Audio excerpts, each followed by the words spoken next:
My mom left when I was young, leaving my dad to raise me all by himself. It wasn't easy for him, but he did his best. Fast forward a couple of years and he meets someone new, my stepmom. At first, I had some hope that everything would be fine because she seemed to be nice. But oh boy, was I in for a bad trip. My stepmom wasn't exactly evil or anything. I can't say she treated me horribly, but she definitely didn't care much about me. It's like I was invisible to her. And that was fine because what more would one expect from their stepmom? I was out of her hair and things were fine. But the problem was my dad. He started focusing on someone else. Her son, my stepbrother, became my dad's golden boy. It was like they had an amazing bond while I was just a forgotten and ignored kid in the corner. And that was not what I would have ever seen coming. But life just went on like that. My stepbrother was fine too, and if I'm being honest, I didn't really expect anything from anyone except for my dad. And for him to bail out on me like that was just plain sad. And every family has their quirks, right? Well, in my family, the dynamic was all about my dad and his stepson. They were the best duo, the lovely pair. They went on father-son adventures, shared hobbies, and had deep conversations. Meanwhile, I was left to take care of myself, trying to find a way through life without any sort of guidance or basic attention from my dad. Things became the worst when it was time for college. My dad never really bothered with my studies, so it is safe to say that he had no idea about my likes and dislikes. And that's not all, guys. He also had zero idea about my grades. For someone who was never interested in my studies, it was a bit too much to ask that I would choose whatever he wanted me to. He wanted me to pick what my stepbrother had chosen and go to the same college.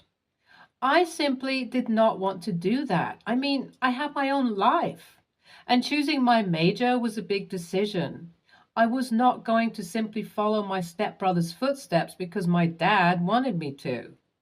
But my stepmom kept on supporting him as well, and they together decided to cut my college fund because I refused. They straight on said that if I agreed to them, they would reconsider their decision, but that's it. I mean, make it make sense. At first, I had no idea what I should do. I had no source of income at that point, and I was too young to even earn for college. I could easily go on waiting tables or working at a bookstore or cafe or something like that, but those kinds of gigs would not give me enough pay. The situation was just as bad at home. It was this never ending drama every single day. But I did not know that it would be my grandparents helping me out after all. Let me share a little bit about them. They have never been too fond of my dad for reasons unknown. No one really shared anything about that, so I just guessed that dad might have done something in the past to really piss them off. Anyway, they've been pretty absent because dad would not really talk about them in general, and we would only meet one another for the holidays. They were always really sweet to me, but it was not anything more than that. As this was going on and on, luckily the holidays came in and my grandma asked me why I had decided to not go to college. Imagine my surprise. I was not sure if I should spill it all, but what could go wrong? So I told her everything that happened, and the next thing that I heard was unbelievable. My dad was chilling on my grandparents' money for all this time. And the reason why they were not too fond of him was that he was always asking for money from them while not even trying to have a stable source of income for himself. It was his inheritance that he eyed upon.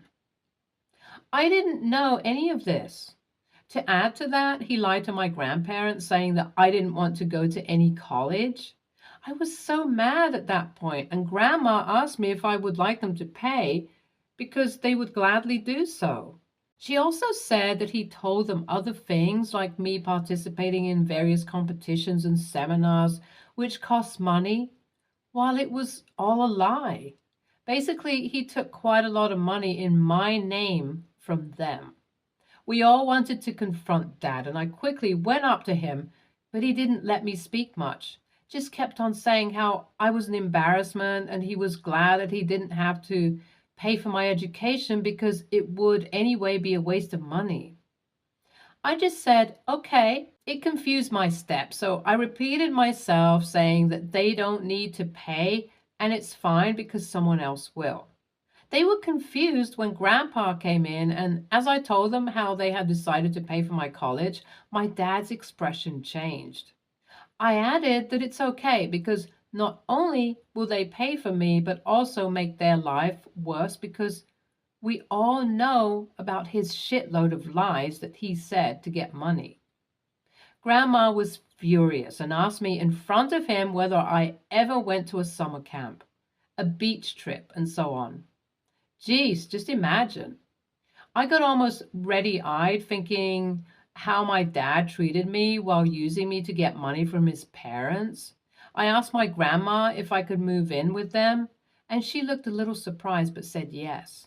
So I rushed up to my room to pack. I heard their angry voices and couldn't figure out exactly what they were saying except that Dad was trying to give excuses. But it did not work. I guess Dad depended on his parents for our family's financials. Anyway, it took me around 30 minutes to pack. My dad and stepmom were looking at me with a lot of angry expressions. I just went outside and sat in the car. Grandparents came after a while and drove me to theirs. Gave me a nice and cozy room, and I am adjusting here. It's been only 2 days. Dad blames me. Stepbro has been silent. AITA, in your opinion? Update 1. Wow, things are not cooling off here, so I am lying, according to my dad.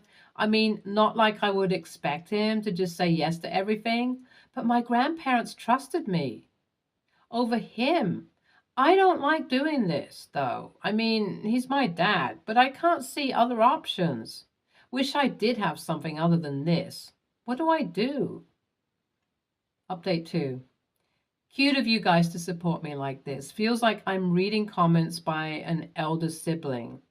Coming to siblings, Stepbro texted yesterday weirdly asking if it's all cool between us or not.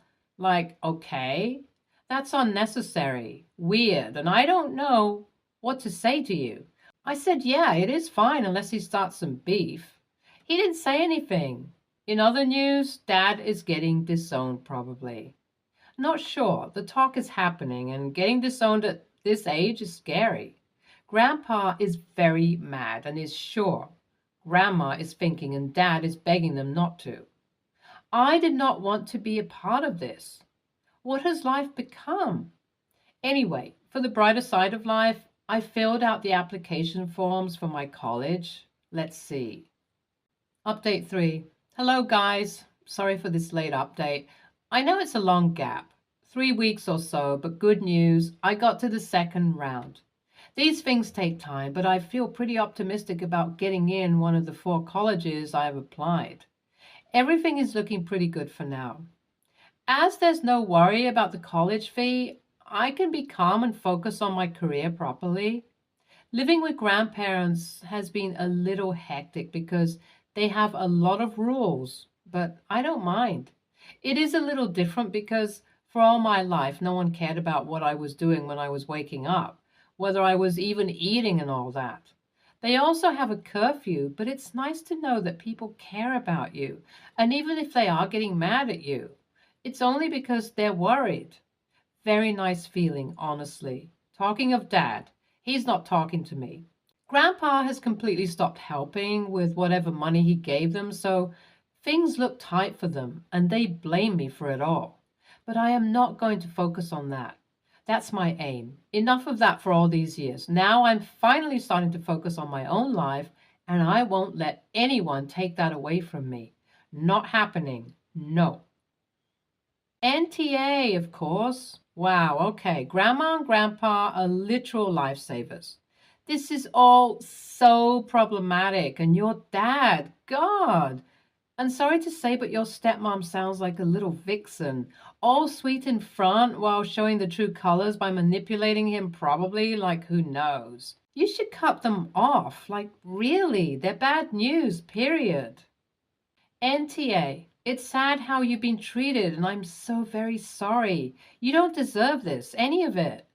Your dad doesn't care. It's so clear that you should leave him and not go back, even if he comes begging, because something tells me one day he will.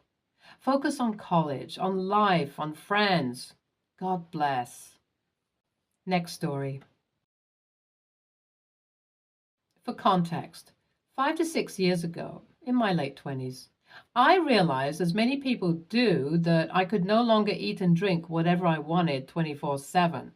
I started packing on weight really fast, and it made me feel uncomfortable. I swear it had very little to do with looks and a lot to do with how I felt. I like to hike and be outdoorsy, and I was struggling to do those things. I made adjustments to my diet. I began to eat very clean at home so that going out, I could just eat whatever I wanted and not obsess. At the time, I explained to my now husband, we had just moved in together, what I wanted to do, and he actually agreed that it would be beneficial for our long term health. We've both done this ever since. I also started going to the gym. I run for 30 to 45 minutes every day, except rest days, and do about 5 to 7 hours of strength training per week. We also hike a lot. Because of these changes, both my husband and I have athletic looking figures. The problem is my sister in law. I don't care what she eats, never commented on it, generally love being around her. But she's constantly commenting that my husband and I eat like cows and says that we're privileged with skinny jeans. I try to explain that just because we eat unhealthy in excess once a week, X will get an app, cocktails, then each will get an entree with a side and split dessert. When we see her, doesn't mean we always do. But she doesn't believe me. I kind of learned to ignore these comments, but over the weekend, she looked at me at my birthday dinner when the rest of the table was quiet and said, "How's it feel to be God's favorite?" And said I was lucky to be born as a skinny bitch. I sort of lost it and explained in detail again that my husband and I are thin, athletic because of our healthy lifestyle, and told her that it's none of her business because it works for us. She then said, not everyone was born loving exercise, and whined that she wasn't born that way and I'm privileged to love it. I snapped at her that I actually hate running 50% of the time, but I do it anyway because exercise is good for everyone, and most people don't have any good excuse not to. She called me an a-hole and left. Then sent me a long text about how it's fat phobic to say that everybody should be exercising and that I didn't have a right to comment on her lifestyle, especially in public. I texted back that I'm sick of her jealous comments and to either not speak to me at all or learn to stop commenting on my lifestyle and focus on herself. I'd like to reiterate that I do not care what other people eat or look like.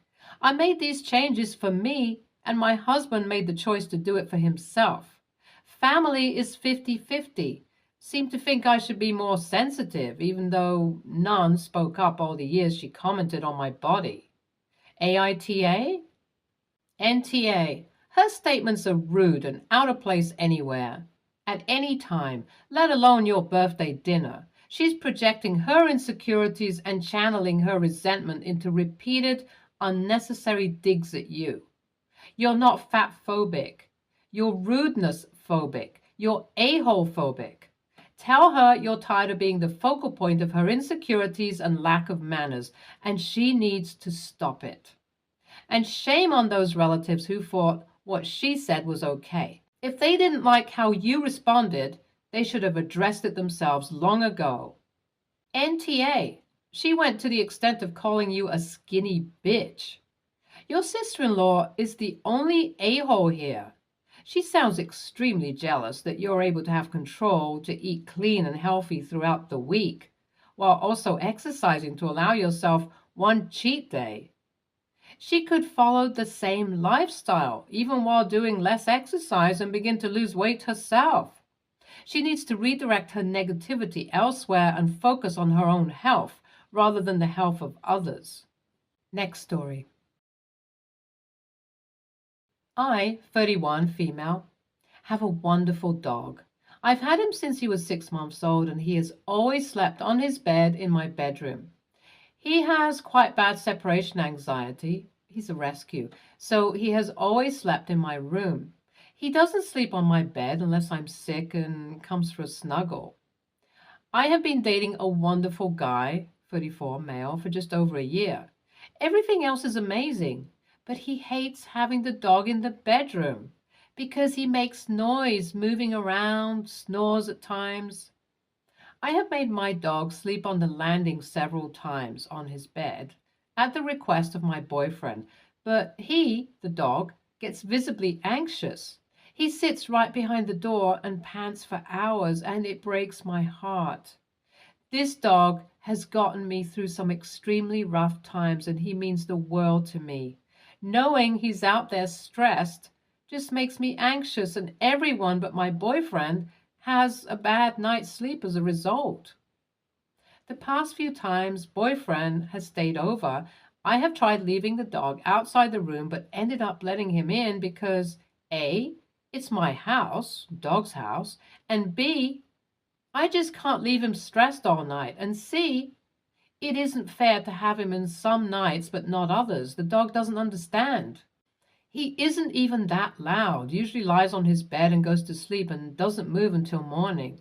He will sometimes get up, turn around, and lay back down, but the noise is minimal. I admit some nights he does snore, but I drown it out, whereas boyfriend is a light sleeper. This has caused a few small arguments. Us going to sleep, not talking, and I'm seriously wondering if this can even work long term if we can't even agree on where the dog sleeps. What if it was a baby in a crib? Are they a nuisance too? I've decided I just won't put my dog and myself through this again night after night. So he will sleep on his bed in my room whether boyfriend sleeps over or not. So AITA for refusing to make my dog sleep out on the landing because it inconveniences my boyfriend? Edit. For those confused by landing, I mean the hallway outside of my bedroom door.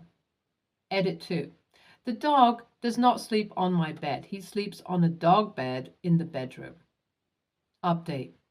Thanks everyone for your wise words and apologies for the late update. Boyfriend and I talked and he didn't want to try a white noise machine immediately, but we agreed to let my dog sleep in the room for a few weeks and see how it went.